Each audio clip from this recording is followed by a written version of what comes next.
그래서 저는 정말 이 총선이 중요한 것 같아요. 그래서 이번에 이재명 대표의 공천이 사실은 잘한 공천이었는지 잘못한 공천이었는지 여기에 반발하는 이 사람들의 행동이 옳은 건지 저는 이렇게 생각해요. 그 제가 예전에 민주당 그 친문, 그러니까 이 문재인 대통령이 있었을 때 제가 문재인 대통령의 행동이나 이런 것에 대해서 별로 비판하지 않았거든요.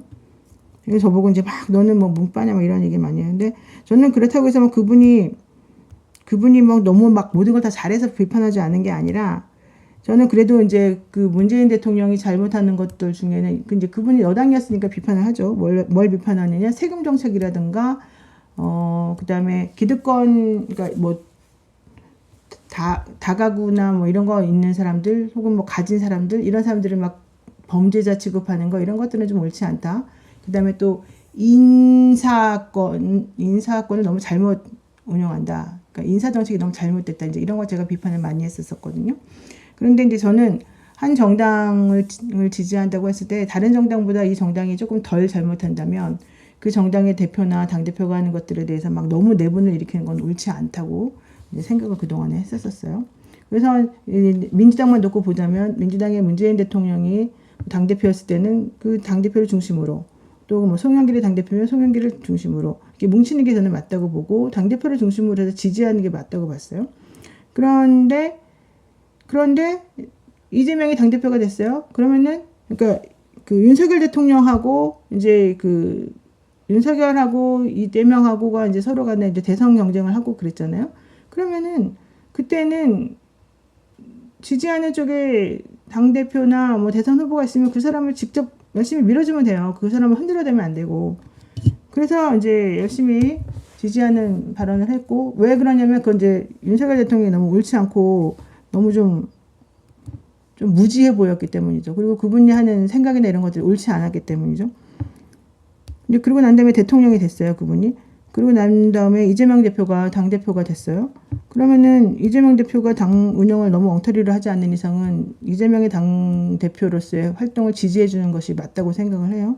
그러니까 그러면은 이재명 대표가 대선 후보로서 잘 됐으면 그러니까 많은 다수의 지지자들이 그 사람을 당대표 그러니까 대선 주자를 뽑았으면 그 사람을 지지하는 게 맞고 자기가 졌으면 거기서 한 발 물러나서 그 사람을 열심히 밀어주는 게 맞고 또 당대표를 뽑았으면 또 역시 당대표로서 잘 하도록 도와주는 게 맞고 이런 건데 자기가 안 되고 저 사람이 됐다고 해서 계속 그거를 못 받아들이고 목리부린다? 그거 매우 옳지 않다고 생각한단 말이죠. 근데 그걸 가지고서 뭐 무슨 뭐 친명이니 친빠니 뭐 어쩌지 막 이러는 건 정말 나쁜 행동이거든요. 저는 그래서 그게 너무 싫었고 너무 시끄럽다고 생각했어요. 그냥 이번에도 마찬가지예요. 공천권을 가지고 있어서 공천권을 이제 행사를 했어요. 그럼 이제 그 당에서 뭔가가 있겠죠. 당에서 뭐 어쨌든 공관위에서 행동을 했겠죠. 그러면 공관위의 결정이 옳을 수도 있고 옳지 않을 수도 있겠죠. 그러면 마음에 안 들어도 어쨌든 당에서 한 결정이면 일단 따르는 게 맞겠죠. 그걸 가지고서 계속 분란을 일으키고 또 못 받아들이는 게 지난번하고 똑같은 거예요. 지난번에 그 이낙연 대표가 대선 주자 뽑을 때, 대선 경선할 때 목리 부리고 못 받아들이고 끝까지 버티는 거하고 똑같은 모양새인 거예요. 그러니까 지금 막 시끄럽게 하고 나가신 분들은 결과적으로는 나를 공천 안 주면 무조건 나쁘다고 했을 분들이었던 것 같아요. 내가 봤을 때는. 그러니까 난 이게 과연 이 당을 뭐 제대로 좀 좋은 당으로 만들려고 하는 사람인가. 이런 부분들이 참 안타깝다는 거죠. 물론 어떤 점에서는 그런 게 있는 거예요. 만약에 공간이나 이재명 대표나 이런 분들이 좀 타협을 잘하는 사람들이었으면 어차피 이분들의 성향이 뻔하니까 그냥 좀 잘 넘겨주고 그냥 스무스하게 타협하고 그냥 몇 명 시끄러운 사람들 좀 살려주고 뭐 이럴 수도 있지 않았겠느냐 이런 생각도 조금 해요. 한편으로는. 근데 생각해보면 그 사람들을 그렇게 살려준다는 게 무슨 의미가 있을까? 그럼 또 똑같이 당내 불만과 분란을 또 일으키는 결과밖에 안 되지 않나? 이런 생각을 했을 수도 있을 것 같아요. 그러니까 너무너무 이 악순환이 계속되는 것 같아요. 게다가 이분들의 이 해당 행위가 너무 심하다고 좀 보여지기도 하는 거예요.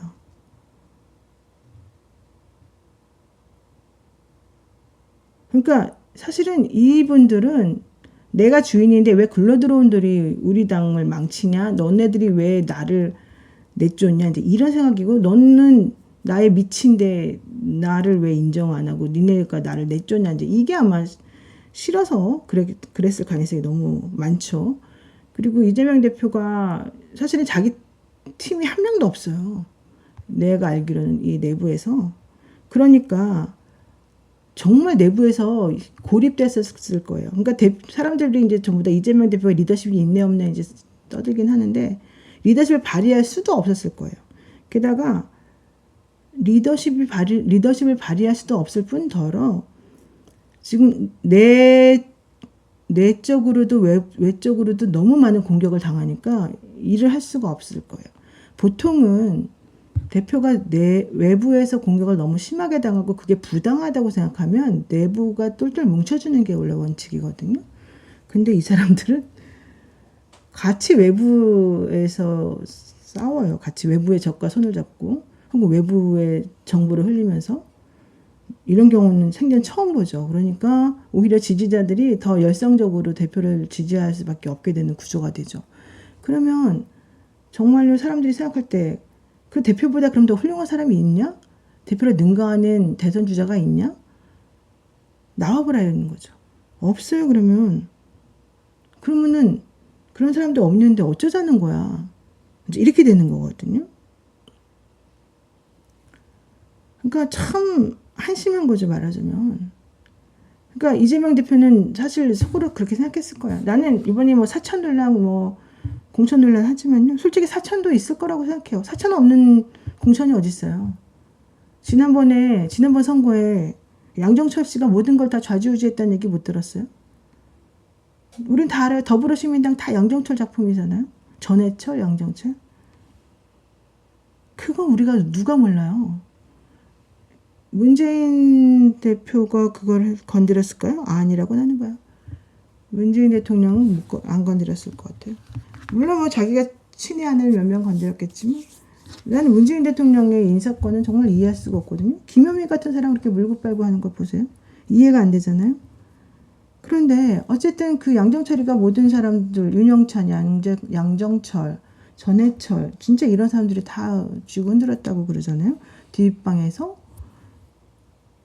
그런데 원래 공천은 다 국회의원들이 결국은 힘을 받게끔 해줘야지만 그 조직이 힘을 받기 때문에 어느 조직이나 그 사천 공천 논란이 있어요. 그런데 이렇게까지 시끄럽게 대표를 인정하지 않고 쥐고 흔드는 거는 너무 심해요. 그러니까 금태섭 씨가 하는 말이 있잖아요. 금태섭 의원이 뭐라 그랬어요. 지금 물론 금태섭 씨는 이재명 대표를 싫어하니까 이재명 대표에 대해서 욕을 하죠. 이재명 대표는 사천하고 있다. 이번에 그렇게 얘기를 했죠. 그렇지만 이재명 대표만 하고 있냐? 아니다.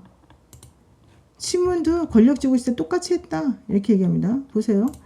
금태섭, 서울 종로에 출마한 금태섭 개혁신당 후보가 공천 불공정을 주장하고 있는 친문 진영을 향해서 권력을 쥐고 있을 때는 똑같은 일을 벌였다고 비판했다.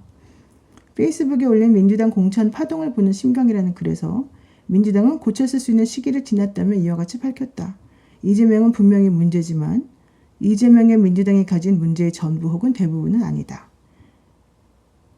이재명 이후에 또 다른 권력자가 민주당 내에 나타나면 그 또한 친문 친명의 뒤를 이어 공정이랑은 찾아볼 수 없는 사익을 위한 공천을 할 것이 불보듯 뻔하다고 주장했다.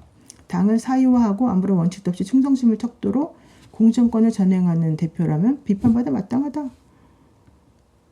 임종석에게 왜 기회도 안 주냐. 이제 이러면서 막 또 잘난 척하고 이제 많이 하고 금태섭 의원은 원래 이제 잘난 척 많이 하니까 이제 그래서 막 이제 또 이빨의 소리 많이 했어요. 하지만 그 반대 주장의 근거로 명문 정당을 내세우며 자기들에게도 공천을 나눠달라고 말하는 친문들의 주장도 황당하기는 마찬가지다. 4년 전 민주당 공천에서 탈락한 자신의 사례를 들었다. 그러니까 이 사람들이 결국 자기 떨어뜨렸을 때 그 상황을 보면 똑같다는 얘기잖아요. 자기들이 권력을 쥐고 있을 때에는 똑같은 일을 벌였다. 최근 민주당에서 여론조사 업체 선정을 놓고 불공정 시비가 일었다. 친명들이 자기들과 가까운 업체를 밀어넣었다는 친문 측의 문제 제기를 보인다며 솔직히 내 입장에서는 코웃음만 나온다. 맞아요. 이때 똑같은 일이 벌어졌었어요. 우리 다 알잖아요. 그때 했던 여론조사 업체가 누군지. 친문이 권력을 잡고 있던 4년 전에는 문재인 대선 캠프에서 여론조사를 담당했던 업체의 대표가 아예 경선과 공천에 막강한 영향력을 행사하는 민주당 전략기획위원장으로 임명됐다. 이 사람은 당에 볼 일이 없을 때는 자기가 경영하던 여론조사 업체 사무실에 가서 있었고 그 장면이 언론에 보도되기도 했는데 바로 그 업체가 당시 민주당의 공식적인 총선 후보 적합도 조사업체였다. 그 사람의 후임으로 업체 대표가 된 사람은 민주당 경선에 나선 후보들을 자기 유튜브 채널에 불러서 선전을 해주기도 했다. 이 사람 누군지 우리 알잖아요. 지금 엄청나게 활동 많이 하고 있는 분이잖아요. 저는 그분을 미워하는 게 아니라 이제 그분이 지금 활동 열심히 하고 있고 그분이 컨설팅 잘하고 있어요. 근데 마찬가지란 얘기예요. 그러니까 결과적으로는 지금 막 난리를 치면서 마치 엄청나게 사천하고 있다고 해서 막 욕하는 그 사람들의 말이 전혀 안 먹히는 이유 중에 하나가 그들은 더 심하게 얘기했었다는 거고 이재명 대표가 이번에 이를 악물고 칼을 갈고 사실은 이번에 공천의 과정을 단행할 수밖에 없었던 이유가 있다는 거죠. 그럼에도 불구하고 사실 이재명 대표는 이 과정에 별로 관여를 안 했어요. 내가 알기로는. 왜냐하면 이번에 그 하위 20% 현역 떨어뜨리는 거는 작년 10월에 이미 다 기존의 시스템 공천으로 다 정리가 되었던 것이고 그 이후에 뭐 조금씩 이 여론조사 업체 집어넣는 것은 그 4년 전에 양정철 등등이 했던 것에 비하면 정말 세 발의 피거든요. 그러니까 뭐 마치 뭐 100% 순수하게 뭔가 해야 된다는 식으로 이렇게 얘기하는 건 말이 안 되는 것이고 두 번째 어디서나 다 그런 종류의 사천 공천 논란은 다 있는 건데 그것을 대하는 태도가 그것을 빌미 삼아 이 정말 지랄을 떠는 이 상황이 나는 너무너무 이해가 안 되고 명분이 없다. 그러면 지금 이 상황이 그런 식으로 행동해가지고 될 수 있는 한가로운 시기이냐 이걸 나는 꼭 말하고 싶다는 거죠. 정말 이게 한가로운 시기입니까? 이 상황에 지금 그런 말 하면서 넘어갈 수 있는 시기입니까? 지난 4년 전은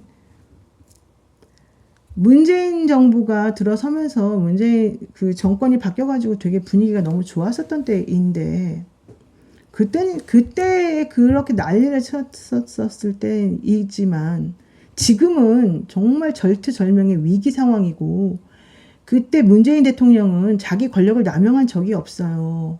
알잖아요. 문재인 대통령은 나는 문재인 대통령이 훌륭하다고 생각하는 이유는 문재인 대통령은 되게 점잖은 사람이고 인사권을 좀 잘못 사용한다 하더라도 사리사욕을 하는 사람이 아니라고 나는 봐요. 그분은 자기 정도를 지키는 사람이라고요. 그분이 좀 약간 그 자기가 편애하는 사람들은 있어요. 내가 알기로. 하지만 이렇게 권력을 남용하고 이렇게 무도하게 행동합니까? 절대 아니잖아요. 그렇지만 지금은 그렇지 않잖아요. 그러면 이걸 끊어줘야 되고 지금은 정말 위기 상황인데 한가하게 이 사람들이 이렇게 막 4선 5선 하고 이렇게 누릴 거 다 누린 사람들이 아직도 욕심을 못 버리고 이런 행동을 해야 됩니까? 와, 나는 너무너무 질려요. 이러면 안 된다고요. 솔직히 말해가지고. 나는요, 사람들이 이렇게까지 욕심을 부릴 줄은 몰랐어, 정말로. 양심이라는 게 있으면 이렇게 할 줄은 몰랐고, 게다가 양심 이전에 지금 상황이 얼마나 위기인지를 알면 이렇게까지 뻔뻔하게 못할 거라고 생각했고요.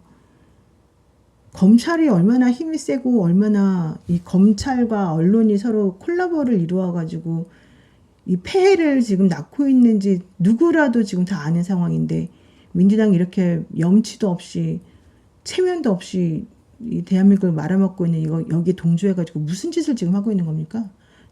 입이 뚫렸다고 지금 말 함부로 다 해도 되는 거예요? 아, 나는 너무너무 진짜 창피하고 너무너무 부끄럽고 너무너무 속상해. 진이 쌤이 나보고 영희는 입으로 먹고 산다? 그래, 나 입으로 먹고 살아. 나 변호사잖아. 근데 그런 말 하지 마. 왜냐면 나 정말 진실되게 말하는 거예요. 그런 말 함부로 나한테 하지 마요. 나는 정말 이 상황이 너무너무 한심해서 내가 하는 말이에요. 여러분들은 지금 대통령이 거부권 이렇게 함부로 행사하고 자기네 식구들의 그런 비리를 이렇게 눈 감고 이렇게 옹호하고 이렇게 거짓말 맨날 입만 내면 하고 그 상황이 좋아요? 그게 당신은 옳다고 생각해요 지금? 아니잖아요. 그러면 어쨌든 견제를 해줘야 되잖아요. 견제를 할 수 있는 권리는 오로지 국회의원밖에 없어요. 지금 상황에서는. 뭐가 옳은지를 좀 생각해 보세요. 한동훈 비대위원장 김건희 특검법 통과 안 시키려는 오로지 그 하나의 목표만 가지고 결국은 이번에 입틀막 공천했잖아요. 그리고 난 다음에 딱 김건희 특검법 맞고 나니까 현역 딱 잘라버리잖아요. 이제 어떻게 됩니까 도대체가? 예? 나는 너무 한심스러워가지고 도대체 말을 할 수가 없는데 여러분들은 안 불안합니까? 와 진짜 너무 한심스럽고요. 정말 나는 부끄럽고 창피스럽고 이런데도 괜찮은가 모르겠어요. 여러분들은. 나는 불안해서 잠을 잘 수가 없어요. 제가 오늘 페이스북에 글을 썼어요. 한번 볼까요? 제가 페이스북에 쓴 글을.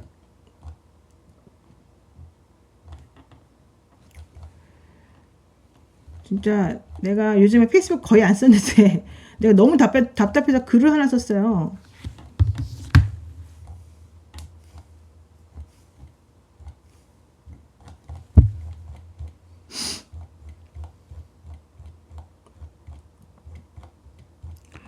뭐라고 썼느냐.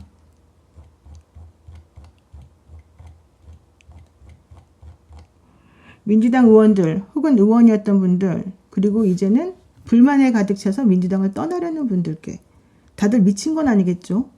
2024년 3월 총선을 겨우 한 달 남겨두고 지금 여러분들께 가장 중요한 건 뭡니까? 오로지 내가 공천을 받았느냐 못 받았느냐 내가 국회의원 배지를 한 번 더 달 기회를 받냐 못 받냐 이거밖에 없습니까? 무소불위의 권력을 200% 활용하며 권한을 남용하고 있는 대통령에게 날개를 달아주려고 작정들 하셨습니까? 2년 내내 지지율 30%대를 벗어나지 못하던 대통령과 여당이 여러분의 자중질환과 내부 싸움의 어부지리로 이번 총선에 이겨 더 이상 통제할 수 없는 지경이 되어도 아무 상관이 없다는 말입니까? 여러분들이 무슨 국회의원 자격이 있습니까? 입으로는 도덕이며 민생이며 떠들더니 결국은 공천 앞에 체면이고 염치고 모두 집어 던진 건가요? 공천에서 탈락한 후보들 대다수가 집단 반발할 정도로 정말로 현 지도부가 공천을 엉터리로 한 건지 아니면 공천에서 탈락한 후보들이 모두 철면 피워서 4년 내내 의정활동을 거지같이 해놓고도 이다지도 큰 소리를 치는 건지 알 수는 없지만 지금 분명한 건 하나입니다. 이런 식의 분열은 자멸이고 이런 식의 분열은 공멸이라는 겁니다. 그렇게 오랫동안 배지 달고 국회 녹을 먹었는데도 제대로 해놓은 게 없이 작금의 상황을 만들었다면 공천 탈락되었다고 먹던 우물에 독극물 풀고 나가서 집단행동하고 나가서 무소속으로 조직을 흔들어대고 그런 행동은 하지 마십시오. 억울하고 속상하겠지만 결국 그렇게 분열하고 어리석은 행동을 해서 누구 좋은 일을 시키려는 겁니까? 민주당 의원님들 정신 차리십시오. 지난 정권 때 여러분이 잘해서 촛불운동이 시작되고 대통령이 탄핵되고 정권이 바뀐 겁니까? 그 추운 영하의 날씨에도 제대로 쉬지도 못한 국민이 주말마다 광장에 모여서 촛불을 들었던 단 하나의 이유는 오로지 무도한 부패 정권이 싫고 국민으로부터 권력을 위임받지 않은 사인이 국가 권력을 능욕하는 것이 싫어서였던 겁니다. 결단코 여러분이 훌륭해서가 아니었지요. 거기에 더해 제대로 마음껏 일 좀 해보라고 의석을 180석이나 몰아주었는데도 제대로 하는 일도 없이 정쟁만 일삼더니 고작 5년 만에 정권을 넘겨주고 취임 2년 내내 30%대로 왔다 갔다 하는 지지율을 간신히 버티는 대통령이 권한을 남용하고 전행을 휘둘러도 아무런 저항도 못하고 효과적으로 방어도 못하고 도대체 무엇을 했습니까? 이런 상황에서 이제 마지막 남은 총선마저 망치렵니까? 참으로 한심하게 짝이 없습니다. 제발 정신 차리고 제발 욕심을 조금만 버리십시오. 민주당 의원님들 여러분들은 지금 다들 제정신이 아닙니다. 대한민국 국민들이 불쌍하지도 않습니까? 이 대통령은요 지난 정권에서 기사회생해가지고 자기가 잡아넣었던 사람들한테 다 면죄부 주고 다 사면해주고 그 대통령들 다 끄집어내서 자기 편으로 만들고 그 권력을 정말 1000% 이상 활용해가지고 다 자기 편 만들고 이렇게까지 권력을 잘 활용하는 사람인데 도대체 당신들이 뭐 하고 있는 건지를 모르겠어요. 정유라 씨 지금 나대는 거 보세요. 여러분들 이상하지 않아요? 나는 정말 이게 무슨 꼴인지를 모르겠어요. 지금 국민의힘에서 대통령 지지하는 사람들 좀 이상하지 않아요? 자기네가 그렇게 좋아하는 그 보수의 대통령 박근혜 씨를 집어넣었던 사람들을 또 그렇게 열광하고 좋아하고 그 국회의원들 다 아닥하고 앉아 있는데 도대체 그 사람들은 무슨 생각으로 무슨 가치관으로 그러고 있는 건지 내가 도대체 내 머리는 이해가 안 가는데 그분이 하는 그 모든 일관성 없는 행동 아니죠. 하나의 일관성 있죠. 자기 가족 지키기 그것에 그 행동을 계속 앞으로 잘하라고 지금 이번에 총선을 갖다 바치는 거예요. 와 나는 정말 이해할 수가 없어요. 이제는요 국민의힘의 국회의원들이 잘못하는 게 아니라 민주당에 이번 총선 지게 만드는 그들이 정말 대한민국의 나쁜 사람들이에요. 정말 나쁜 사람들이에요. 정말 반성이고 뭐다 떠나서 정말 미친 사람들이에요. 나는 이렇게까지 이상한 사람들은 내가 처음 봤어요. 아니 4선 5선 했으면 됐지 뭐 더 하려고 공천을 주라 말하고 뭐 지역구가 자기네 건도 아닌데 무슨 너 한 번 해먹고 내가 한 번 해먹고 이러고서 서로 난리들이에요 지금. 에? 국민들이 보세요. 선거라고 하는 거는 열성 지지자들이 있죠. 양쪽에 다 비슷비슷해요. 그 열성 지지자들은. 콘크리트 지지자들은 똑같죠. 중요한 건 중도 편이 얼마나 이 상황에서 이 아젠다를 잘 이해하고 이번에 누구 편을 들어주냐가 중요한 건데 중도편들이 보기 얼마나 징글징글하겠어요. 이 상황이. 예? 나 같은 사람도 원래 중도였어요. 나는 원래. 나 원래 그래 좀 보수적이에요. 원래 여러분도 알다시피. 근데 하도 한쪽이 너무 이기적이고 너무 못되게 구니까 야 이건 좀 옳지 않다 해가지고 사실은 조금씩 움직여지다 보니까 여기까지 오게 된 거거든요. 근데 지금 내가 너무 후회하고 있어요. 내가 왜 이 짓을 하고 있지? 내가 물어봤더니 보수적인 사람들은요. 돈도 많이 벌죠. 공격도 안 당하죠. 정권이 보호해주죠. 보세요. 명예훼손으로 고소당한 사람들은 다 이쪽 사람들. 찍소리만 하면은 보수들이 시민단체들이 다 진보적인 사람들 다 명예훼손으로 고소해요. 아무리 나쁜 말을 하더라도요. 민주당에서 누구 고소하는 거 봤어요? 나 왜 여기 와가지고 내가 이 짓을 하고 있는지 이해가 안 간다니까요. 내가 그래서 변희재 씨 만나가지고 며칠 전에 밥 먹으면서 이 얘기를 했어요. 야 보수는 어떻게 하냐. 배승희 씨랑 민영삼 씨가 하는 따따붙단가 뭔가 하는 그런 유튜브가 있대요. 그 사람들 한 달에 1억씩 번대요. 배승희 씨 뭐하냐. 옆에서 그냥 네 맞아요. 그러지요. 맞아요. 당신 말이 맞아요. 1억이만 하는데 그 사람 변호사한테 와 대단하다 그랬더니 그냥 거기는 60대 70대 할아버지들이 그냥 그 사람 얼굴 보는 재미로 그냥 막 후원금을 쏴준대요. 그래가지고 그냥 무조건 다 해준대요. 와 진짜 편하겠다. 나도 그렇게 진짜 살고 싶다. 보수는 그런데 그냥 필요가 없대. 정강훈 지지율 0% 나와도 상관없대. 그냥 무조건 이래. 보수는 그런데요. 그냥 무조건 지지하면 무조건 끝이래요. 진보는 다 하나부터 열까지 다 따지고 돈도 없고 말만 많고 시끄럽고 나보고 왜 여기서 이렇게 힘들게 사냐. 내가 생각해봤어요. 가치관이 있으니까 그러지. 무슨 가치관? 입으로 떠드는 그 가치관? 이 사람들을 위해서 그런 가치가 있어요. 이 국회의원들을 위해서? 그 사람들 좋은 이 사람들의 그 먹고 사는 문제를 내가 이 사람들이 국회에 들어가서 이렇게 시끄럽게 싸우고 떠들게 하려고? 내가 왜 그런 짓을 하고 있죠? 멍청하게? 진짜 한심스럽지 않습니까? 그런데 이렇게 계속 싸우고 있습니까? 내가 박진영 평론가 오늘 공천 탈락된 거 보고 깜짝 놀랐어요. 정씨 말이 맞아요. 너무 극단적으로 생각하는 거 아니겠습니까? 맞아요. 내가 오늘 열받아서 극단적으로 말하는 건 맞아요. 제가 사실 평상시에 이러지 않죠. 오늘 하도 열받아서. 박진영 씨가 처음에 김포 나갔었어요. 저번에. 그랬는데 김태희님 감사합니다. 제가 지난번에 민주당 재심위원이었어요. 그때 박진영 씨 그 지역구에 원래 그 김두관 의원이 원래 그 김포에 있던 거기에 이제 박진영 평론가를 오라 그랬어요. 박진영 씨가 열심히 하잖아요. 똑똑하고. 그래서 잘할 거라고 생각해서 이제 거기를 아마 추천을 했던 것 같아요. 그래서 본인이 열심히 하려고 이제 했던 것 같아요. 근데 갑자기 박상혁이 나타난 거예요. 박상혁이 맞나요? 근데 그분이 한양대 나왔나 뭐 하여튼 그랬던 것 같아요. 근데 갑자기 공천에서 탈락이 됐어요. 박진영 평론가가. 재심이 올라왔는데 내가 재심위원으로서 보니까 좀 너무 억울한 부분이 있어서 열심히 올려주려고 그랬는데 다른 사람들이 또 막 안 된다 그래가지고 박진영이가 떨어졌어요. 그래서 4년을 그 사람이 이제 헤맸어요. 이번에 박진영을 어디 고향으로 가라 그랬대요. 그 사람이 또 당에서 시키는 대로 하겠다 해가지고 또 고향에 가봤대요. 고향에 가봤는데 고향에서 도와주겠다고 했던 사람이 알고 봤더니 박진영을 도와주지 않고 그 사람은 너 왜 왔니? 이러면서 또 딴 데로 딴 사람을 또 도와주고 있었다는 거야. 이 사람은 이제 낙동강 오리알이 된 거예요, 말하자면. 그러니까 이 박진영이가 황당무계하게 된 거예요. 와, 그래서 이상하다. 그래서 거기도 이제 못 가고 다시 와서 당에서 이제 의논을 했대요. 그러니까 좀 기다려봐. 좀 정리가 안 돼서 그래. 좀 내부적으로 좀 어디가 좋은지 좀 공간이나 이렇게 전략 여기서 좀 한번 얘기를 해보자. 당신은 능력이 있으니까. 그래서 선당후사하는 마음으로 이제 당에서 정리해주는 대로 교통정리해주는 대로 좀 기다려보겠다 하고 기다렸대요. 지금까지 기다렸대. 당을 믿고. 그랬더니 낙동강 오리알이 된 거예요. 그랬더니 낙동강 오리알이 된 거예요. 그래서 오늘까지 공천 탈락돼 버린 거예요. 그러니까 이렇게 기다리는 사람은 당을 믿고 기다리는 사람은 낙동강 오리알이 되고 시끄럽게 떠들고 나는 나 안 해주면 나는 가만 안 있겠다고 하는 사람들은 어떻게 뭔가 좀 되고 이런 분위기인 건지 참 난 잘 모르겠어요. 나는 왜 그런지.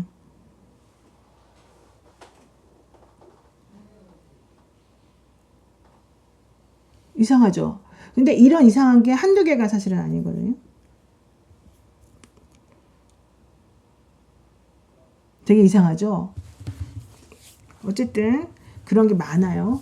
그래서 내부적으로도 이게 민주당만의 문제는 아니라고 저는 생각합니다만은 그런 상황에서 그럼에도 불구하고 박진영 가만히 있잖아요. 지금 제일 중요한 시기이기 때문에 그러겠죠. 그런데 막 제대로 뭐 일도 안 하고 기여도 안 하고 오로지 그냥 누릴 거 다 누린 사람들이 밖에 나가서 시끄럽게 하고 막 결과적으로 그렇게 무소속으로 나가고 뭐 민주당 만들어서 나가고 그러면 뭐가 됩니까? 결국 민주당으로 갈 표나 뭐 진보표가 다 이렇게 찢어지고 분열되는 거 아니에요? 그럼 그 사람들은 뭐가 돼요? 그 표들은 다 어디 가요? 민주당 표가 분열되고 중도는 이꼴 저꼴 보기 져서 기권하거나 아니면 딴 데 주거나 이러면은 결과적으로는 결집하는 표들이 이기겠죠? 그러면은 특검이 뭐 제대로 됩니까? 특검 발의도 못하고 일당이 누가 됩니까? 누구 좋으라고 이런 짓을 하는 건지 모르겠습니다. 오늘 여러분들 국민의힘에서 공천 문제 때문에 분신 자살했다는 소식 들으셨죠? 그 사람 누군지 아세요? 내가 진짜 남이 분신했다는데 웃음이 나옵니다. 헛웃음이. 제대로 방송에 나오지도 않아요. 김은국 씨? 윤석열 대통령하고 어퍼컷 날리더니 자기 이번에 한동훈하고 같이 다니고 싶다. 이런 얘기하고요. 나 비례 나오고 싶다. 이런 얘기 그냥 아주 노골적으로 합디다. 여론조사 하나 보겠습니다. 한국갤럽이 지난달 27일에서 29일 사이에 전국 만 18세 이상 1001명을 대상으로 여론조사를 실시해서 어제 발표했습니다. 윤 대통령 직무수행 긍정평가 응답률 39% 기록했고요. 부정평가 응답률 53% 기록했습니다. 부정평가 응답률은 전주 대비 5% 하락. 결국 긍정평가가 엄청 높아졌다는 거죠. 긍정평가에 대한 이유는 의대정원 확대 21%, 외교 잘했다 12%, 결단력, 추진력, 뚝심 8%, 전반적으로 잘한다 7%. 이런 것들이 있대요. 네. 국민의힘 정당 지지도 국민의힘이 전주 대비 3%포인트 상승해서 40% 기록했고요. 더불어민주당은 전주 대비 2%포인트 하락해서 33%를 기록했습니다. 개혁신당 3%, 녹색정의당 2%, 새로운 미래와 진보당은 1%, 교회정당은 2%, 지지하는 정당이 없는 무당층이 19%입니다. 4월 총선 결과 기대조사에서 여당인 국민의힘 후보가 많이 당선되어야 된다는 응답률은 38%, 민주당 후보가 많이 당선되어야 한다는 응답률은 35%였습니다. 국민의힘 지지 의향이 44%, 민주당 지지는 41%. 한심합니다. 한심합니다.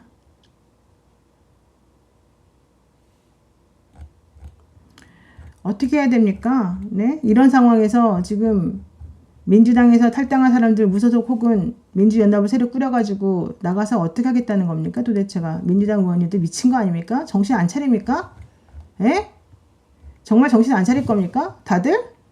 이게 바로 민주당을 그렇게 오랫동안 지지하고 민주주의를 부르짖었던 지지자들에 대한 당신들의 보답입니까? 정신 차리세요. 예? 오늘 윤석열 대통령 3.1절 어제죠, 어제. 3.1절 기념운동, 기념사 한 거 보시면서도 그딴 행동들을 할 겁니까? 작년 기념사 봤습니까? 예? 작년 8.15 경축사, 작년 3.1절 경축사, 기념사, 예? 경축사가 아니죠. 3.1절 거는. 기념사, 올해 3.1절 기념사, 대통령이 하는 기념사가 맞습니까? 그런 걸 보면서도 그렇게 하는 기념사를 보면서도 당신들은 그따위 행동이 나와요? 예? 당신들은 매국노가 될 거라고 지금 떠벌리고 다니는 거예요? 예? 한번 민들레인가요? 여기서 지금 분석한 게 있네요. 작년 경축사하고 작년 기념사하고 올해 3.1절 기념사하고 뭐 많이들 보셨을 거니까 한번 비교를 해보면 이렇게 되어 있네요. 한번 보시고요. 너무 제가 오늘 화가 나가지고 말도 좀 제대로 못하고 이상하게 합니다만은 윤석열 대통령 3.1절 기념사 내용 작년 거하고 올해 거하고 아유 문장도 많이 길어졌네요. 작년에 5분 30초 올해는 12분이나 하시고 일본 관련해 가지고 뭐 우리가 그냥 아주 그냥 모든 문제가 해결됐습니다. 너무 한심합니다.